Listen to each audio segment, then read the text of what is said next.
All right, anime fans. If you've ever wondered what would happen if history's most violent legends got thrown into a fantasy apocalypse and told to kill each other, then Drifters is exactly the kind of glorious chaos you're looking for. This anime doesn't waste time with generic Isekai setup bullshit. No weak protagonist suddenly becoming overpowered through friendship speeches. Nah, Drifters throws actual historical monsters into another world and basically says, alright, go start a war. And holy shit, they absolutely do. Most fantasy anime feels safe. You know the formula: generic hero, RPG world, demon king, predictable power scaling. Drifters comes in swinging a damn sword through that formula. Instead of random teenagers, the cast includes samurai generals, warlords, assassins, and historical conquerors. These aren't chosen heroes. These are people who already survived brutal wars in real history.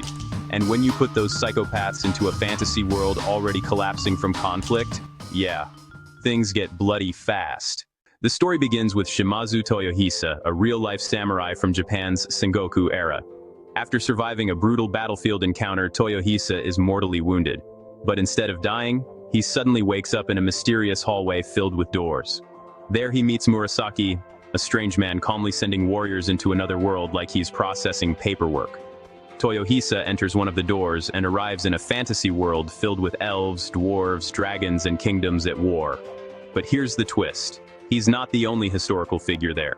Soon, he encounters Oda Nobunaga, Nasu no Yoichi, and other legendary fighters from different eras. These warriors are called Drifters. Together, they become involved in a massive conflict against another terrifying group known as the Ends. And the Ends? Yeah. They're basically historical figures consumed by hatred and despair. This turns the anime into a war story, a fantasy invasion, a clash of ideologies, and sometimes complete historical insanity. Watching famous figures from different centuries interact is honestly one of the coolest parts of the anime. And the villains also play their part pretty well. This is where the anime gets dark.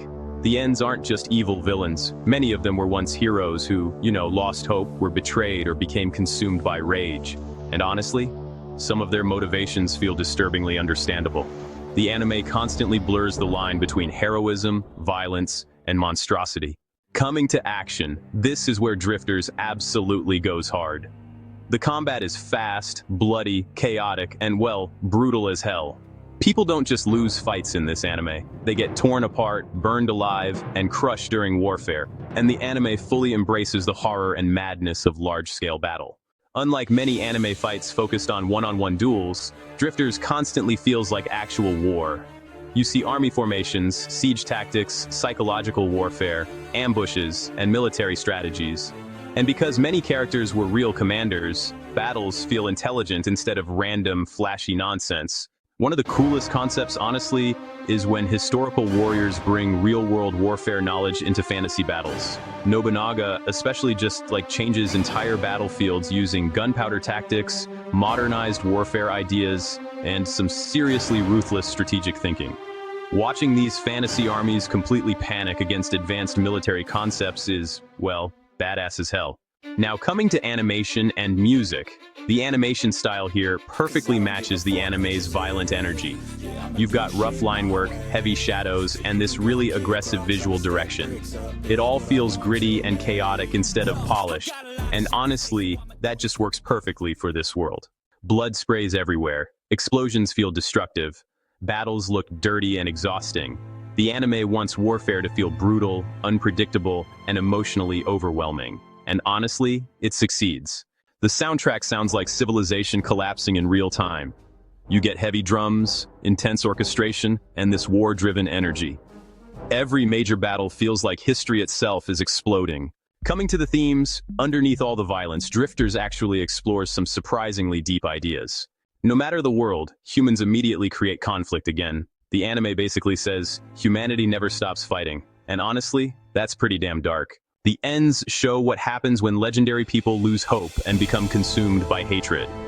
The anime constantly asks, what separates a savior from a destroyer? Sometimes, not much. Nobunaga especially pushes the idea that civilization advances through war and suffering.